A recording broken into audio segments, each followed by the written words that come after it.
On Tuesday morning here in Cairo, Senator Dan McKeon was able to address some of the allegations against him. He also had an attorney for him speak, as well as some of his family members. During the press conference, Senator McKeon's attorney gave an outline of what his client allegedly did and said at the post-legislative session banquet.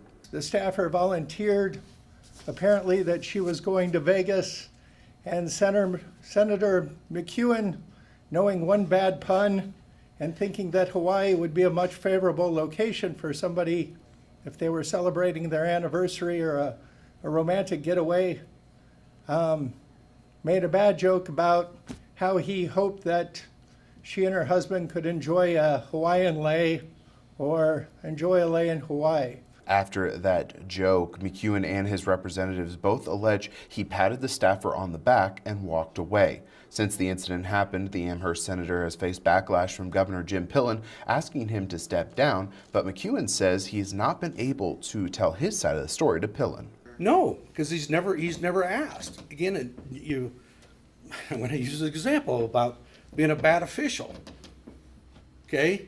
You threw the flag before you even seen the damn play. Oh, I told him that day. I said, you know what? I'm going to pray about it, and God will give me the message what I need to do. And it's, again, I already mentioned it several times. This is all about the truth. We've got to get the truth out. McKeon also said the vote by the executive board to recommend him for expulsion from the legislature is all part of a political game. I was the underdog, and you guys all know that I was the underdog. Okay? So, again, I think we need a breath of fresh air in Lincoln, and that's what I was trying to bring to the table, because people are tired of the political realm of things, and somebody that's a statesman is in there, and they don't like it.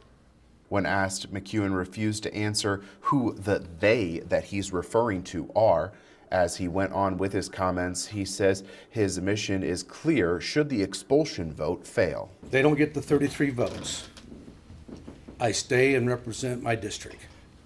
And you put your nose to the grindstone, do the things that need for the district. And McKeon also expressed frustration over how the executive board has handled the process. With the exec board, I actually went through what they wanted me to do earlier. And then they because of all the political things, they re-met to, expel me or recommend to expel me. Among the other speakers at the press conference was a legal aid for McKeon's attorney, and she gave some of her findings after looking into the case. Since joining the legal team, I have reviewed the allegations against Senator McKeon and the material surrounding them.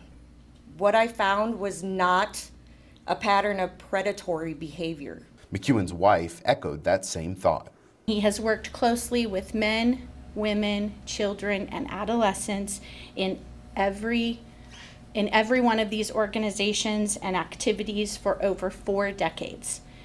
Never ever has there been a question of his motive, his ethics, or his integrity in any of these activities or organizations.